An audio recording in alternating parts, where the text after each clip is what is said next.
Okay, the purpose of this video is to do a newsreel of sorts, to be a wake-up call to reality. This one is well, the title says for itself, 30 ancient Chinese inventions so advanced, we still can't beat them. What happens when you give smart people access to the best education? Is it their skills that will excel, or is it the educational institution that excels? Well, the answer is both. There's a URL up at the top. The truth is the Chinese are not stupid people. They never have been. And even today, they're beating the crap out of anything America's doing. Now here's the date this was posted, and we're just going to give you just a few minutes of this, but the purpose is to give you this URL up at the top, and you should go watch this video. Every gas mask, every air purifier. China figured it out for warfare. Invention 13. Man-lifting kites. Aerial reconnaissance. In year 559, a Chinese prince named Yuan Huangtu was forced to test a kite. Not a small kite, a man-lifting kite. Bamboo frame, silk mat, 30 square meters. They tied him to it. They launched him from a tower said to be around 30 meters tall. One chronicle claims he flew as far as a road about 2.5 kilometers away before coming down. He survived the flight.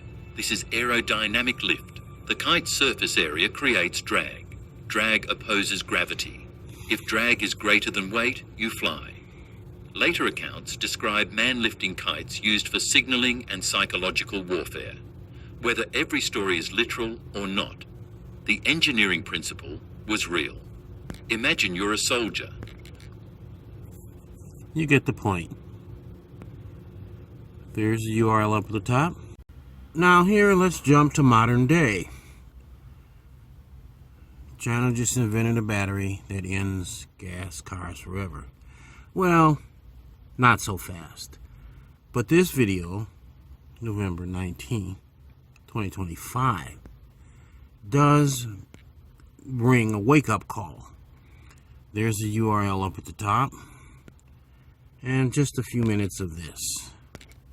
China has just invented a new battery that could literally mark the end of gas car usage forever. And honestly, this is why I love making videos about China, because every day China is inventing the technologies that are changing the future of our world. But Chinese tech goes well beyond new battery technology. And in today's video, I'm going to share with you 4 major breakthroughs China has achieved in 2025 that are going to produce dividends for many years to come. From a record... Okay. He starts out, bang into it, you get the point. Let's zip towards the end. Technology from China, the massive breakthroughs in Chinese nuclear energy. Take a look at this graph showing the projected power demand for AI data centers alone. Now compare that to the outlook for 2025. The current demand is already wreaking havoc on the United States electrical grid. And as you can see, this demand is only set to explode in the coming decade. The truth is, the US grid is nowhere close to being prepared for the electricity needs of these massive AI data centers. Power output in the country has remained stagnant for over 20 years. In contrast, China has seen almost You get the point. But in this recap, he mentions that China has brought online the world's first thorium nuclear reactor. True, but it was invented actually in the United States at the Oak Ridge National Laboratories in the 1950s. Thorium is basically dirt. It's the most abundant element on Earth. And in terms of nuclear power, it's the type of reactor that can mostly use all the nuclear fuel to reduce it to the point where it becomes safe, non-toxic to man in 100,000 years or less. And it doesn't create the nuclear waste the current nuclear reactors do. There's the URL up at the top. Go watch. Now this is a follow-on video from the same channel. Again, the URL up at the top. The title and the date it was posted. And the title is pretty obvious. But this is about the Davos meeting, and where Trump threatens Canada and declares a number of other things that summarily later on backfire in America's face. Every January, the world's most powerful political and economic leaders fly into Davos, Switzerland for the annual meeting of the World Economic Forum. But this year was different. Europe arrived on edge, rattled by Donald Trump's threats towards Greenland and his increasingly confrontational posture towards America's own allies. The atmosphere was tense. All eyes were on Trump as he prepared to take the stage and dominate the headlines. But before he could, something unexpected happened. A leader from a country of just 40 million people stepped onto the stage and delivered a speech so blunt, so ruthless, that many geopolitical analysts are now calling it one of the most consequential speeches made by any global leader in decades. For decades, countries like Canada prospered under what we called the rules-based international order. This bargain no longer works. We are in the midst of a rupture, not a transition. Great powers have begun using economic integration as weapons. So the middle powers must act together, because if we're not at the table, we're on the menu. We know the old order is not coming back. We shouldn't mourn it. We have something too. The capacity to stop pretending, to name reality, to build our strength at home, and to act together. That leader was Canadian Prime Minister Mark Carney. Fresh off a visit to Beijing and a major trade deal with China, Carney took the stage and did something almost unheard of as he compared U.S. hegemony with the fall of the Soviet Union and announced that the future will look nothing like the past. Carney's speech... You get the point. There's URL up at the top again. Go watch it. But we're going to put up a link to a video about what China did after that. Afterwards. There's the date it was posted. If you are sitting in Manhattan right now, look out the window. If the lights are still on, count your blessings. Because what just happened in a control room 500 miles north of you has changed the fundamental physics of your life. It started at exactly 9:02 a.m. this morning. On the trading floor... Now, sadly, I'm going to have to admit, this is one of those AI text-to-speech channels. However, this one is trying to be factual, but with these AI text-to-speech talking heads, you never can tell. But this one is worth watching, because if true, Canada fired a warning shot across the bow that's far more warning close to the bow than a warning shot across the bow should be. In other words, as this video is going to show, this clip, he just put a stranglehold on the United States. The entire Northeast is reliant on Canadian power. I think this video, this AI head, and I don't know who this person is supposed to be emulating, and it's good that maybe she's not emulating anyone. The truth is, the entire Northeast, New Hampshire, Vermont, parts of Maine, parts of New York, even parts of Rhode Island, are all dependent on cheap Canadian hydroelectric power. They make far more power than they need, and they sell the surplus to the United States, or they allow the dam to generate more than Canada needs so they can sell surplus to the United States, which isn't really surplus because they don't have to generate it in the first place. They could just let the water fall away and without turning the turbines, and, well, you get the point. Floor of the New York Mercantile Exchange, Traders were expecting a normal Tuesday. They were drinking coffee. They were watching the bond yields. They were worried about inflation numbers. Then a single ticker symbol started flashing red. The day-ahead price for electricity delivery into Zone J, that's New York City, didn't just tick up. It didn't just spike. It teleported. In 30 seconds, the price of 1 megawatt hour of electricity went from $45 to $400, then $800, then $2,000. Traders started screaming. The algorithms that manage the power grid for the entire eastern seaboard triggered an automatic emergency load shed warning. That is technical speak for, we are running out of juice. Elevators in Boston skyscrapers slowed down to conserve power. Aluminum smelters in upstate New York received automated texts telling them to shut down their furnaces immediately or face bankruptcy-level fines. The subway system in Brooklyn went into low power mode, stranding 3 trains between stations. Panic. Pure, unadulterated panic. People looked at the weather. It wasn't snowing. It wasn't a heat wave. It wasn't a hurricane. The sky was clear. So what happened? At 9 a.m. sharp, Prime Minister Mark Carney didn't fire a missile. He didn't send troops to the border. He simply instructed Hydro-Quebec, the massive state-owned battery of the North, to update its pricing model. For 50 years, America has treated Canadian power like an infinite, cheap resource. We treated it like tap water. We thought it would always be there. Today, Mark Carney turned off the tap. This is the story of the biggest geopolitical gamble in North American history.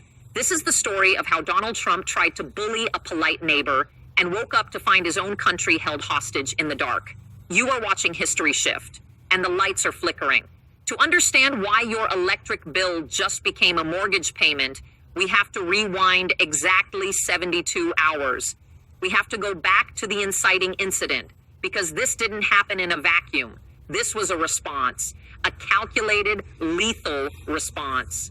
3 days ago, Donald Trump stood at a rally in Pennsylvania. You probably saw the clip. He was red-faced. He was energized. He was talking about America first. He started talking about the northern border. He told the crowd that Canada was cheating us. He said they were smuggling Chinese steel into our markets. He used words like parasite and freeloader, but then he went off script. And this is the moment that changed everything. He looked right into the camera and said, if Mark Carney doesn't sign the new surrender terms on the USMCA trade deal by Friday, I am slapping a 100% tariff on every single electron coming out of Canada. We don't need their power. We have the best power. We have coal. We have gas. We don't need them. The crowd cheered. The pundits on... You're getting the point now, I see. Here's the bottom line. Most of those Eastern Coast power plants running coal, even some of them that were nuclear, they've been shut down. They've been idled in favor of this cheap Canadian power. They can't just be brought on at the flick of a switch. And Donald Trump, if indeed all of this occurred, because this is AI is a lie. Much of AI is a lie. It just is a head that keeps talking and doesn't show you any proof. Doesn't reference the actual specific news from other sources. But this is what could very easily happen, and maybe it did. I don't normally recognize AI channels, but there's a URL up the top. Go watch it for yourself and decide if it's synthetic generated content and if it's actually true. Even if it's not, it could be true. Okay, this is a Rachel Maddow AI deepfake text-to-speech video. However, everything it's saying is 100% correct. This is not an AI lie like many of them are out there. This is someone else writing copy and feeding it to an AI deepfake text-to-speech reader of Rachel Maddow. I don't agree with this kind of news reporting, but this is our monkey type of presentation that we do here in America. It should be illegal, but it's not. Well, technically it is, but you have to have money to fight it. Rachel Maddow would have to bring an action. Here's the date it was posted. There's the channel, Prime Democracy. It's not an AI channel of Rachel Maddow. But anyway, let's start with just what she begins to say. But you should go listen to this one all the way through. If you look at what is happening between Washington and Ottawa right now, it does not look like diplomacy. It looks like a breakup. A messy, expensive, dangerous breakup unfolding in real time. For 58 years, the border between Canada and the United States was the longest undefended line in the world. It was not just geography. It was an economic engine. It was the backbone of North American stability. And for decades, it was the one relationship global markets assumed would never fracture until this morning. Because just hours ago, something happened that was supposed to be unthinkable. Cameras were waiting in the Rose Garden. The podiums were set. Again, there's the URL up at the top. Just let her finish this sentence.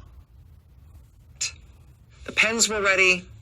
Donald Trump was prepared to announce what he believed would be another victory, another moment where Canada, under pressure, would bend, but the other podium stayed empty.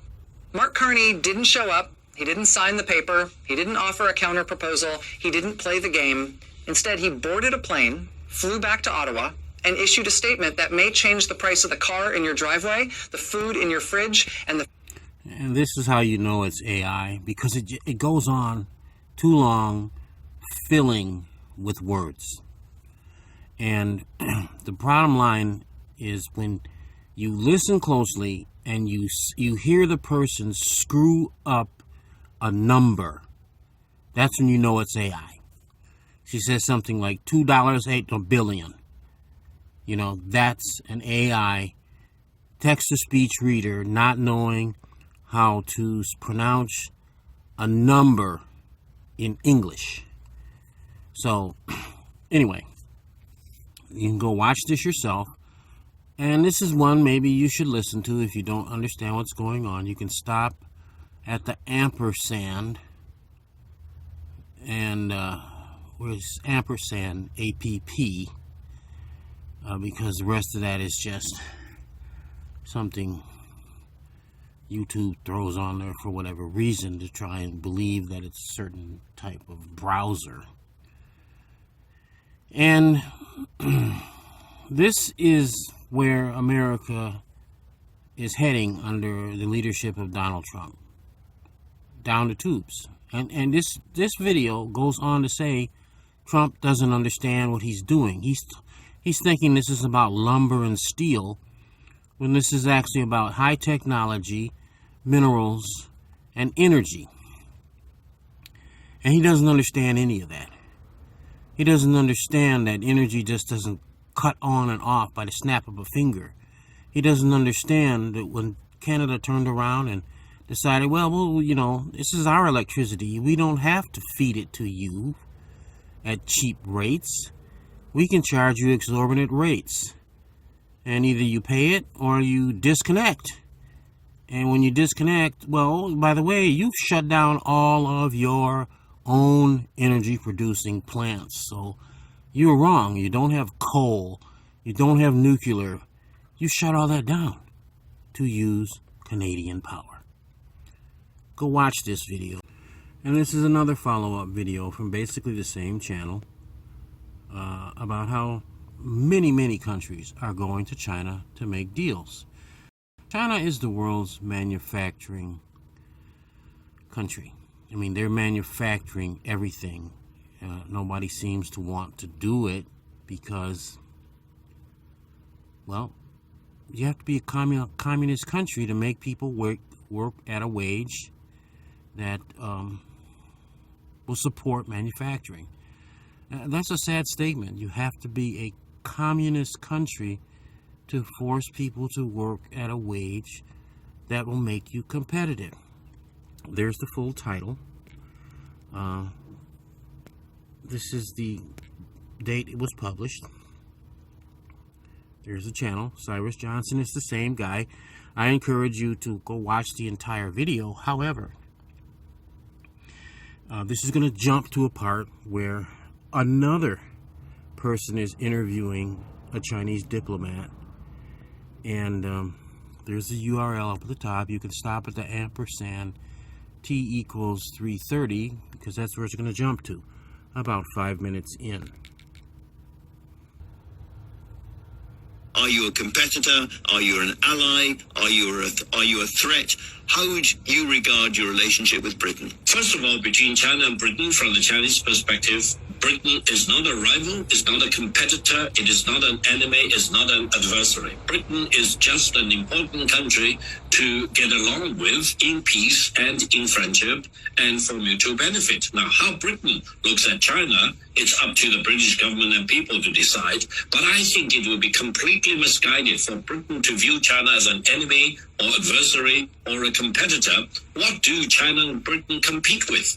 China is the largest manufacturer of automobiles. Competing with Britain? No. China is the largest exporter of EV cars and will lead the whole world in EV production. Is Britain a competitor? No.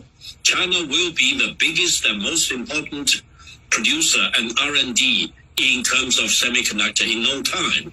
Does that mean that China competes with Britain? No. China will be the leading nation in AI revolution.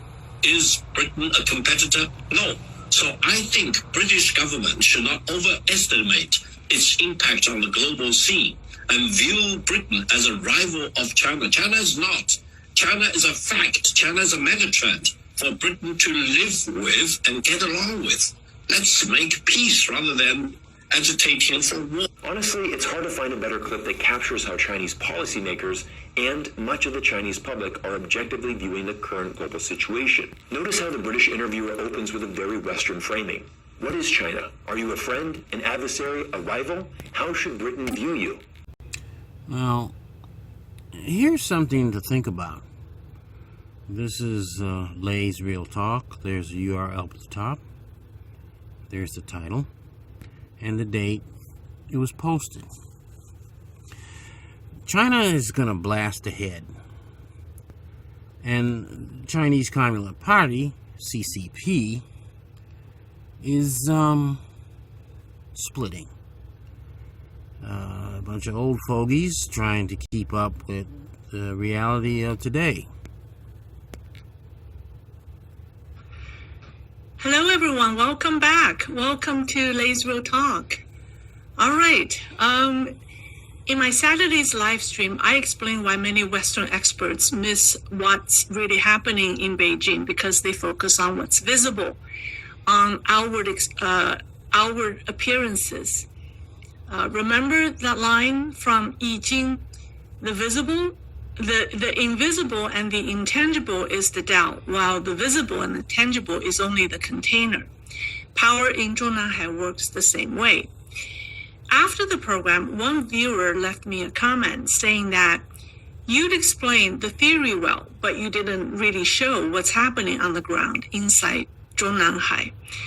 That's fair. So today, let's focus on the real power dynamics behind closed doors. It's been... So, you have the lead in. You have to go watch Lay. She's a little slow, but she's not AI, and she pretty much has the finger on the pulse. There's the URL up at the top again. But here's something that absolutely is true. America's new chip factory. $50 billion disaster. Sadly, this is about the chip factory in Texas and tangentially about the two chip factories that are also being built in Arizona, one of which is from TSMC. You can go look that up yourself. Here's the date that this was posted. So it's quite old, but it's relevant today. Something colossal is rising from the Texas plains. A $50 billion microchip factory. One of the most expensive and complex projects in the US history. And this isn't just a factory. It's America's front line in the global chip race. On paper, this new facility is a marvel. Built to rival TSMC's new mega factory in Arizona, just one state away. But before it even came to life, it's already failing. I'm an engineer who spent over a decade in semiconductor industry. And this story is unlike anything I've ever seen. And everyone should understand what's happening because the future of AI and entire global economy depends on it. To understand why, we have to go back to the company behind it. And the moment when it's almost conquered the chip world. A decade ago, Samsung was unstoppable. It was, and still is, the second largest chip maker on the planet. And the only one still keeping pace with Taiwan's TSMC. Their dominance in memory chips is nothing short of legendary. From DRAM in every server and smartphone to NAND that stores the world's data. And memory wasn't enough. You get the message. You kind of gotta love Anastasia's accent. It's sort of like built-in drama out of her mouth. Anyway, there's the URL up at the top. This is going to go on and show you how America is trying but failing. And this surrounds the whole thing going on behind America's fresh water crisis as well as its energy crisis. At the two prior links to the videos have illustrated. Go watch this, if nothing else but to listen to Anastasia's voice. And finally, this is a link to a clip of the Daily Beast, or an episode, I should say, of the Daily Beast, that claims I know the secret of how to cripple Trump. Now, I don't really know if this is true, but there's the date it was posted. I think the problem isn't Trump so much as it is Congress. Congress can throw him out of office in 5 minutes. They can simply launch any one member of Congress could launch a resolution under Section 3 of the 14th Amendment chronicling all his unconstitutional acts, his illegal acts that are all in rebellion to the Constitution of the United States and his job. You can find an example of how to do it at sadpac.com, sadpac.com. And the real story is how Congress is crippled because every member is afraid to actually launch that resolution. Once filed under Rule 9, it can't be stopped. A vote must be taken, and it's either you vote to excuse everything he's done, or he's barred from office. He's removed by being barred from office. It is the cleanest, quickest, easiest way to remove him. It is the new impeachment, because this Section 3 of the 14th Amendment was enacted in Reconstruction and meant to keep Confederates out of office, people who were in rebellion to the Constitution. People keep talking about impeachment. Never going to work. People keep talking about the 25th Amendment. Never going to work. And besides, the 25th Amendment has some constitutional issues in this case in itself all alone. Can a coup remove a president? Well, no, really. But the Constitution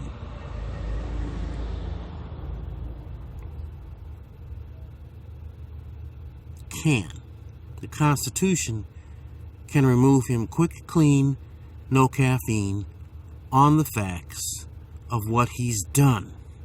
And it can start with his rebellious act, January 6, 2021, which in effect means his whole presidency would be annulled. Everyone he's appointed, everything he's done, he would simply be out of office.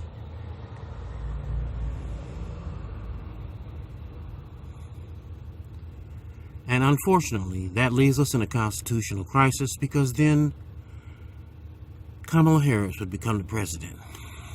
And Waltz, the vice president from Minnesota, she could just as easily refuse the job and say, I don't want it. And then the tumbling would start down the Constitution to who becomes president, which in the end ends up on the Democratic side of the equation, not in Congress's hands, as the Constitution tends to so state. It's how the resignations would have to be done, but technically she would need to be sworn in. Waltz would need to be sworn in. She could resign. Waltz would become president. Waltz could name a vice president. Then he could resign. Then the vice president he names would become the president, who then would be the president that apparently everybody wants to be the president.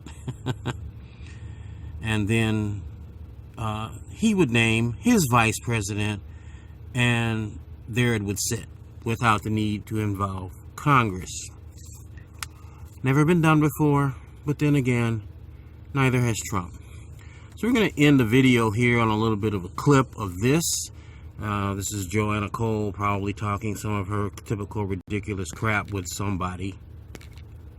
If you want to protest, more power to you. If you want to, register people to vote, I salute you. But the easiest way to maybe save some money and have a really big impact and send a message to the markets, to Trump, is to resist and unsubscribe. This is a coin-operated president. And these individuals have decided that their one and only job is shareholder value. There's a ton of pressure. Nobody wants to go first, but there needs to be collective action from 10, 50, 100 to the Fortune 500 to say, this has just gone too far. Welcome to Daily. Okay, I'll let you decide if you want to go watch that. If that's one side, that would work. But the political side will absolutely work as I just described it. You know, hit like and subscribe on this video, and you know, we put this together real quick as a newsreel of sorts to show you what stupidity is really going on. Trump is cutting the throat of America because he's just plain stupid. He doesn't understand that you can't, you know, declare that you don't need other people on the globe. We need Canada. He thinks he can just annex Canada as the 51st state. He's just bat crap crazy. He thinks he can just invade Greenland and take it and the resources underneath. That's what it's all about. Again, he's just bat crap crazy. He's invaded Venezuela thinking, oh, well, we'll just take all the oil. And surprise, surprise, even the oil execs don't want to go back in there. The only way they could go back into Venezuela successfully is to kill a whole bunch of the previous regime's people. Even then, we're just propping up artificially the American economy on cheap Venezuelan oil or free Venezuelan oil instead of developing the new technologies that China has indicated that they're onto. China is off galloping into the sunset on cheap, reliable nuclear power. Electricity powers the modern economy, and Trump's cutting it off for America. We don't have any power plants here. We want to shut them all down. We've shut down all of our nuclear plants. They all were old in the first place. We're not developing the new technology, nuclear plants, such as thorium, liquid salt reactors that basically run on dirt. And we could burn up all that nuclear waste we've made. You can, with a thorium reactor, you can take nuclear waste and use it as fuel in a thorium reactor. They're extremely safe. You need to look up the Oak Ridge National Laboratories thorium reactor project. Find out what it's all about. So, this is what we get when we have a stupid president. The man literally has no brain. He has instincts that are almost always wrong. And he's been leading America down this trap that he keeps trying to patch up at every step of the go. And each one is failing for America. So, I'm going to end it right there. And you think about these videos that have been linked to previously in this video. Go watch them all. And then you can come to the conclusion America's on the wrong path in the first place. Electric cars are a pretty dumb proposition simply because they're not renewable power. True renewable power would be hydrogen-powered internal combustion engine vehicle to leverage the existing infrastructure by repowering engines on hydrogen. And where do we get the hydrogen? Well, you make it on the fly from water and alcohol added as an antifreeze so that your fuel stock becomes basically windshield washer fluid. And you make the hydrogen, then you burn it, and you recapture the water in a special condensing muffler so that you recirculate the water back through the system to make more fuel instead of dripping it on the road, where in cold climates it would result in ice, and in semi-cold climates it would result in a terrible condensing fog. And unlike the electric vehicle, you don't have high repair costs. Even with the new battery technologies, you can't scale that up to every kind of mechanical machine that we need today that uses an engine. So there's a big hole there that no one's thought about. We short think everything. You can't electrify everything with a battery. It just is not sane. Like and subscribe, and wait for the next thing that we put out.